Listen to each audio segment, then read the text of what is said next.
What's up, guys? Today we're going to be taking a look at the top 5 guns that I purchased in 2022. Now, these are all guns I just purchased in 2022, and there were several more that I purchased in 2022, but I think these are the top 5 that I like the best. Now, that doesn't mean these are my top 5 that I like overall, just the ones I bought this year. And I bought quite a few this year, so it was a little difficult to actually narrow this down, but I think I did it. I put a lot of thought into this, and I think I've actually got it narrowed down. All right, so let's go ahead and get into this. Number 5. Now, this one might hurt a few people's feelings on it being so far down on the list, because a lot of people love this rifle. They love it, and I love this rifle. But I bought so many other things this year that I liked that's why this actually got pushed so far down the list. And what we're talking about is the Galil Ace Gen 2. It actually took me quite a while to even get around to shooting this, just because I had so much other stuff that I needed to review, and I've still not done a review on this rifle yet. I did take it and sight in the EOTech, so the EOTech is sighted in, but I just had so much other stuff that I needed to get done that I just didn't get a chance to take this over until probably about 3 or 4 weeks ago. And this thing shot amazingly. It was great. Now, it does have a little bit more recoil than your traditional AR-15 does, and it is also quite a bit heavier, in my opinion, than your traditional AR-15. But I think this is a pretty big improvement upon the AK-47 style rifle. I do like that the charging handle is on the left-hand side, and they do have this dust cover that is actually spring-loaded. I kind of wish I would have bought a different optic, a little bit lighter, maybe like an Aimpoint Micro or something like that, like a T2, because this gun is so heavy. But the EOTech does work well on it. You have plenty of M-LOK space right here. And one thing I do really like about this is you do have an ambidextrous safety lever, and they put a safety lever right down here at your grip, so you can just hit it with your thumb and cut the safety on and off. You can see it moving right there, and it just cuts that safety off and on with your thumb, which is pretty convenient compared to a traditional AK. Now, they do make a piece right here that actually will take like traditional AR style mags and takes this plastic off and makes it aluminum, and I probably will get that in the future. But again, this rifle is pretty awesome in my opinion, and it is probably my favorite rifle that I bought in 2022, which tells you that most everything else on the table will be pistols. In case you haven't noticed by the channel, I'm a pistol guy. Really like pistols. Not saying I don't like rifles, but I really like pistols, and I enjoy shooting pistols. Number 4 will be the Canik Rival. If you have not shot a Canik Rival, or have not picked up a Canik Rival and looked at it, you need to do so. This trigger, oh my gosh, it is just stupid great. Straight out of the box, I don't think that there's actually a better trigger on the market than the Canik Rival. A lot of people will argue that some of the Walther PDP triggers are better than this, but if they are, I've not found it yet, because this Canik, for a hinge trigger, I think it's better than most 1911 triggers. I'm not going to say all, but I think it's better than most 1911 triggers, and I'm going to show you why. You have this take up right here. Watch how little this moves. That's it. It fired right there. And that's the reset. I mean, it is just amazing what Canik can do with their triggers, and all Canik triggers are pretty great, but they outdid themselves on the Canik Rival. This barely got in to the 2022 category because I bought this as soon as it was released from SHOT Show. Like the day after it was released, I picked this one up. I got lucky to find this one that early. I will say I give this one negative, and they do have a plate that has a rear sight on it, but for most optics, you lose your rear sight. I hate that. This is the only gun I have that you lose your rear sight that I put an optic on. And I want to say right now, I don't like the sight picture. This is the primary arms SLX RS10. Not had any issues out of this. It's been a great little sight. But I do not like that you lose your rear sight with that. That is a big downfall to me, but the trigger way more than makes up for that. All right, so next is kind of a twofer. I bought 2 of these this year, and I'm going to just group them into the same category. And you're going to be surprised that this gun is probably number 3. I was a little surprised this gun was number 3 because I love this gun. And what am I talking about? I'm talking about the Staccato C2 and the Staccato P. Now, I threw the C2 in here. It's not my favorite Staccato. The P is actually my favorite Staccato. But since these are essentially the same gun, I went ahead and grouped both of them in together. But if you've never held a Staccato, there again, it is just so smooth. It is just butter smooth. And if you get the P and you get this tack texture grip, it feels great in your hands. This gun is very pointable, just like most 1911-ish handguns. I know this is a 2011, but it is a 1911 style gun, just in a double stack configuration. And to me, this gun is sexy. It is, it is great. And this gun goes a lot of places with me, even though it is a full size. It goes a lot of places with me if I'm not getting out of the vehicle, because I can't conceal this, and I definitely cannot conceal this comfortably. So I don't carry this, but this does go a lot of places with me whenever I am just going to pick up fast food and stuff like that. But look at this. Just look at it. I mean, this thing is beautiful. I mean, I wanted a 2011 forever, and when I seen this Staccato P with the threaded barrel, the DLC coated barrel, the DPO optic cut, I knew this was the way to go, and I also knew that it had to get a Surefire X300U. Now, I've not decided if I'm going to leave this Holosun on it or if I'm going to put a Trijicon RMR on it. This is the Holosun with the ACSS Vulcan reticle.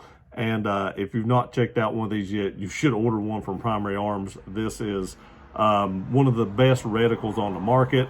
I just haven't decided if I'm going to leave the Holosun on it or put a Trijicon on it. But if I do decide to leave a Holosun on it, it will definitely be the ACSS. Everyone that I've let look at the ACSS reticle loves it.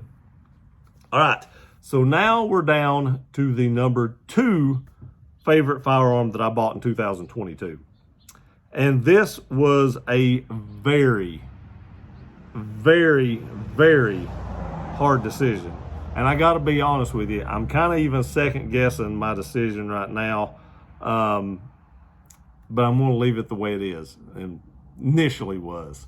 And my number 2, and this hurts me so bad because I wanted one of these for so long, but I think my number 1 is actually more favorable to me than this one is. And what am I talking about? The HK SP5. This is so close to being number 1. It isn't even funny. I wanted an SP5 or an MP5 for so long and finally picked one up. This has been the year for grail guns for me. I got this gun, I got the Staccatos, and I got the gun that I ranked number 1. But this, I don't shoot this much. I do want to say that. I don't shoot this a whole lot. But growing up watching Die Hard, I wanted one of these so bad.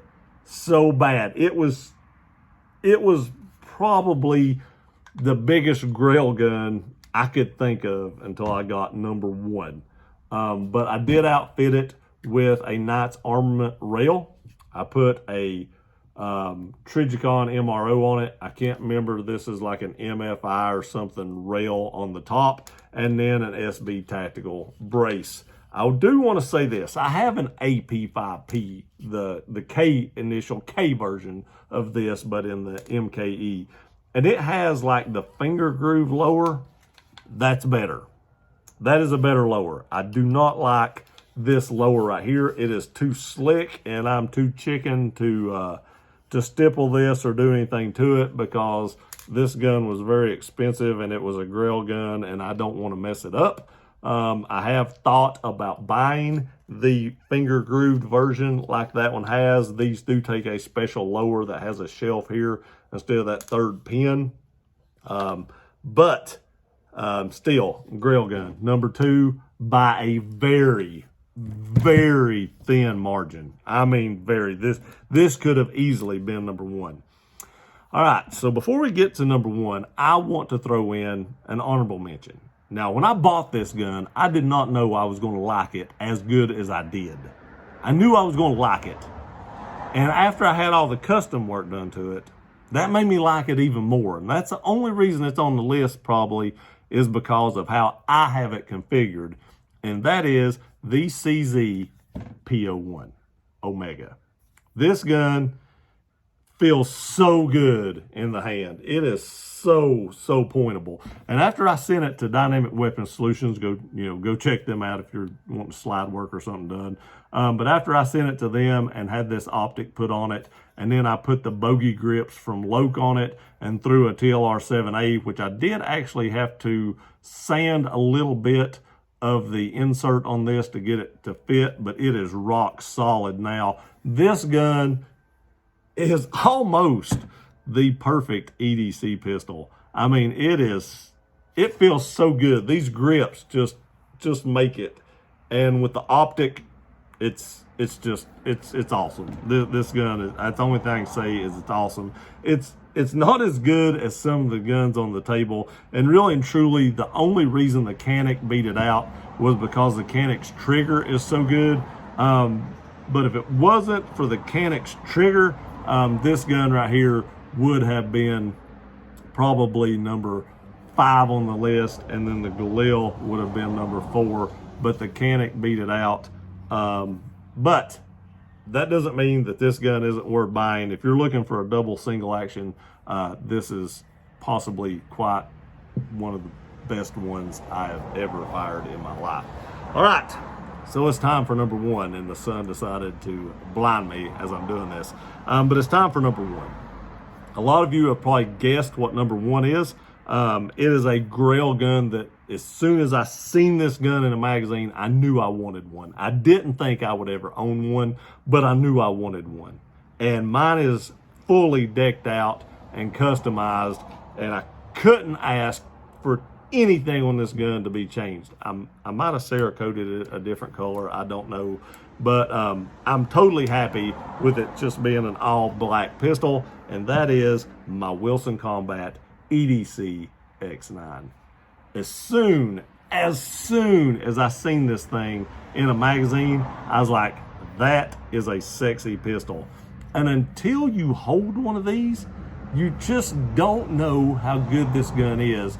And then when you shoot it, you are like, oh my goodness, that is great. This gun feels so solid in your hands. Now, when I bought this, it was used. I did have an issue with it. The frame to slide had some play in it. I do have a video on my experience with Wilson Combat's customer service, which was amazing. Go check that video out. If you're thinking about buying a Wilson Combat, you'll see just how good their customer service is. But this gun right here is probably my favorite firearm that I own. Out of everything I own, which is quite a few, this is my favorite one I own. Now, it's a very, very close, HK being number 2. It is that is so close because I love that SP5 as well. But at heart, I am a pistol guy. I really like handguns. I know this is a pistol too, but I like handguns, things I can conceal and carry. And this just might be the ultimate concealed carry handgun if you can get past the price point that this gun costs. The gun is something like $3,300 to $3,500, and then if you put everything on it, I've done is another almost $1,500 counting the light, so you're in it almost $5,000. I'm going to do a complete video talking about high end carry and why you may or may not want to do that, and give you pros and cons of both. Probably more cons than pros, to tell you the truth about it, but this thing right here has not disappointed since I got it back from Wilson and they fixed the frame. It has been everything I ever thought a Wilson Combat would be and more. Everyone that I have let hold this handgun has loved it. They've said it's amazing. And again, until you pick one up and hold it, you just don't know how solid it feels. Until you shoot it, you don't know how bad you want one. And I'm gonna tell you right now that that crown is probably the sexiest crown on a barrel you will ever see. That is the icing on the cake to me. All right, so there it is. That is my top 5 with an honorable mention. It was so close to number 5, I did want to throw that one in, and I didn't want to do a top 6 because who does a top 6? So a lot of people do honorable mentions, so I threw the CZ in on that. Let me know what you think about my list. Let me know what your favorite firearms, if you bought in 2022, are, and what would you change in your top 5 of anything. The HK could have easily been number 1, but to me, my personal opinion, the Wilson Combat, knocked it out by a hair. The Staccato P, very close, very, very close third. But that's it. I love you guys. Let me know what you think in the comments. I'll see you the next time.